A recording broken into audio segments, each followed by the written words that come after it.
இன்னைக்கு மார்னிங் ரொம்ப சீக்கிரமாகவே எழுந்துட்டேன். ஸோ எழுந்து ஃப்ரெஷ்அப்லாம் ஆகிட்டு கிச்சனுக்குள்ளே சமையல் ஒர்க் ஸ்டார்ட் பண்ண வந்துட்டேன். ஸோ இன்னைக்கு பாவக்காய் இருந்தது, காரக்குழம்பு தான் ரெடி பண்ணலான்னு ரெடி பண்ணேன். பட் தர்மிகாவுக்கு பாவக்காய் காரக்குழம்பு பிடிக்காது. ஸோ அதனால் அவளுக்கு முட்டை சாதம் கிளறிட்டேன். மார்னிங் பிரேக்ஃபாஸ்ட்டுக்கு தோசையும் தக்காளி சட்னியும், பொரியலுக்கு வந்து புடலங்காய் பொரியல் செஞ்சுருந்தேன். ஸ்நாக்ஸுக்கு கப் கேக்கு. ஸோ நானும் ஆஃபீஸ் கிளம்பி வந்துட்டேன்.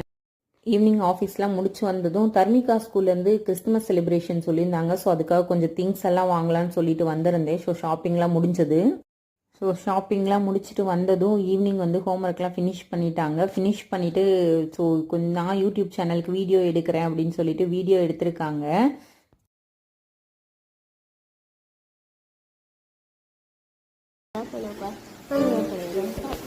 Thank you, sir. Oh my God, Sachin sir.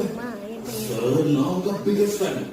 Sir, நீங்க ரிட்டையர் ஆனதுக்கு அப்புறம் என் வீட்டுல இந்த டீ எவ்வளவு இருக்குங்க